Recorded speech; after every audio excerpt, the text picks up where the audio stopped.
Hi everyone, I'm Parikshit Bhardwaj and you're watching jagranjosh.com. Today we have with us Professor Bhartendu Nath Srivastava. We're going to ask him a few burning questions on management and what exactly makes IIM Calcutta just the place to be. Welcome, Professor Srivastava. Thank you very much. Thank you very much. Yes, I am welcoming you all for taking this opportunity, giving this to us, that you are able to cover about IIM Calcutta. So we are really grateful to you. Thank you very much.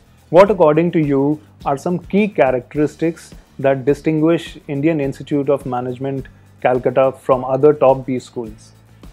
Well, historically, IIM Calcutta has enjoyed superior position in India as well as in the Asia Pacific region, mainly because of our own history. We have had the partnership right from the beginning at the time of foundation with the Sloan School of Management, MIT, and most of the faculty members at that time came from MIT, and we have built on. So we have over 57 years checkered history of our institution building, growth and internationalization. So much so that we now stand among the top 30, within 30 B schools in the world. That is where we have reached at this moment. And that is where it makes us distinctive. Some of the institutions, even within India, they are nowhere. But yes, we have got Triple Crown. We are also members of many other international organizations. That distinguishes us from other schools in India as well as in the Asia Pacific region. Such membership is not available to very many institutions in the world as well. Like SEMS partnership, only 31 schools worldwide are members. But from India, it is only one. From Asia, China is only one. And that is where it distinguishes IIMC's position currently. It is said that the leaders of tomorrow are likely to be those who will be able to work optimally in the face of uncertainty. How does IIM Calcutta produce such leaders? This is an excellent question that you have asked. It is one of my pet subjects. We teach uncertainty is the hallmark of our teaching in all courses. Management means our training is for students to deal with uncertainty. That is why we have to have an advanced course, and it comes right from the origin of the institute, from MIT training, that they have to be trained in a lot of probabilistic understanding. Things that are happening but have not happened, they are likely to happen. On the basis of past data analysis, they can make sufficient prediction with sufficient reliability that this is likely to happen. What are the chances that it can happen? 95% chance, 99% chance, and decisions are taken accordingly. So, including the subject matters that are dealing with the behavioral science, organization behavior, etc., we keep that input about uncertainty. This is in terms of skill building. But over and above, very important aspect of managing their life is people throw up emotions under the face of uncertainty. So we have the grounding of behavioral science training right from the beginning, emotional intelligence, emotional control, emotional stability. Individuals are trained in personal growth as well as when they are being exposed to an actual basis, what they are doing every day. They have to organize events. They have to plan for many uncertainties. But even when, despite having planned for, something happens that time, it was unpredictable, but they have to handle it that time. Throwing emotions, throwing tantrums will not work. So they are geared toward that. And that is the best part of management training in IIMC. That uncertainty they are most capable of. And that is why they are to be paid very high salary. Tom, Dick and Harry is not paid that salary. That is the capability of doing routine operation. Even if you are dealing with billions of rupees, but that's on a routine matter you are dealing with. Your uncertainty handling is a great capability. Organizations prepare individuals to handle that capability through training, etc. But we have already geared them up. Right from the beginning. That is where IIMC graduates enjoy superiority. In this increasingly digitized world, how does IIM Calcutta keep its curriculum relevant to the changing needs of the industry? Okay, this is a very major question.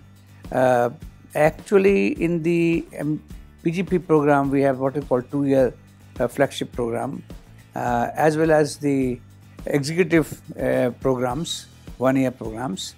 Apart from the inputs that are given through the courses in the area of MIS or in data analytics through statistics and operations techniques, etc., this digitization revolution is having impact on the life and well-being of organizations. How organizations are adapting themselves to a change. Now, I am working with a company on the board of directors where almost it has gone toward paperless organization. All board members, they are given an iPad. Board documents, agenda, they are sent through the portal only. It is absolutely confidential because we are dealing with international competition. We are dealing with the partnership internationally, consortia, millions and billions of dollars, international bidding. So it has to be confidential. Now, if as a board member, I am not acclimatized into use of the information on the base through portal only, no hard copy will be given. And if any presentation is to be made through some secret codes that are given and explained then and there, all right, and then it is gone. Nobody can see that after that. Only if it is submitted there.